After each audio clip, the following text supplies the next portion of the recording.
We begin our climb up the ladder of structure by noting that there are two kinds of quarks that are found in normal matter. Physicists call them flavors of quarks. These quarks are the up quark and the down quark. A proton is formed from two up quarks and one down quark, while its slightly heavier cousin, the neutron, is formed from two down quarks and one up quark. The red, green, and blue colors of the quarks represent a property that attracts them to one another. It is this color-charged property of the quarks that hold them together in a proton or a neutron.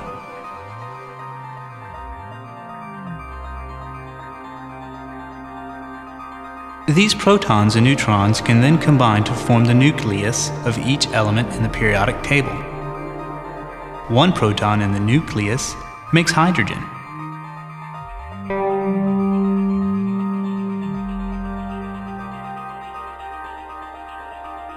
Two form helium.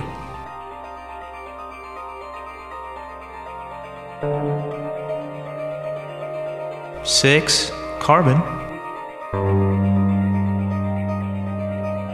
8, oxygen.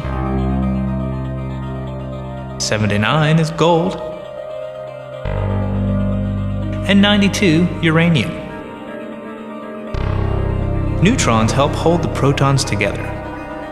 Because of their electric charge, protons would repel each other more strongly if neutrons were not present, and the heavier elements would come apart. There are approximately as many neutrons in each element as there are protons.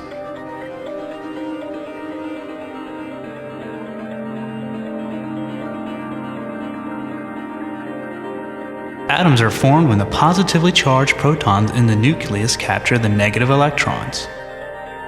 Neutral atoms capture one negative electron for each positive proton in the nucleus. So, hydrogen has one electron to go with its one proton. Helium, 2 electrons. Carbon has 6. Oxygen, 8.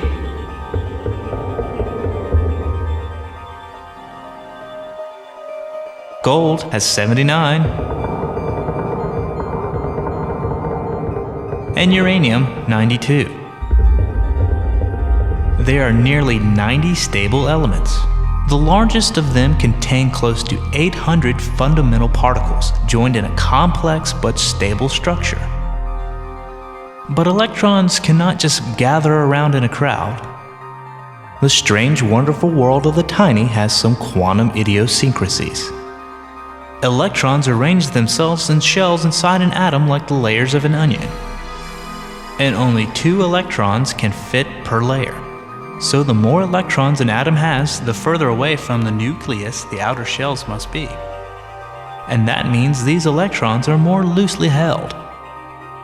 It is this difference in how tightly electrons are held in each different kind of atom that determines the chemical properties of the element. This accounts for the ability of metals to conduct electricity, the aloofness of noble gases, and the formation of molecules.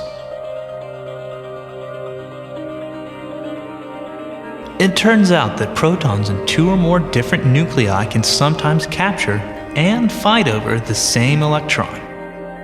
And when that happens, atoms of different elements are joined together to form molecules. This oxygen atom is sharing 2 of its electrons with 2 hydrogen atoms. This is how a water molecule is formed.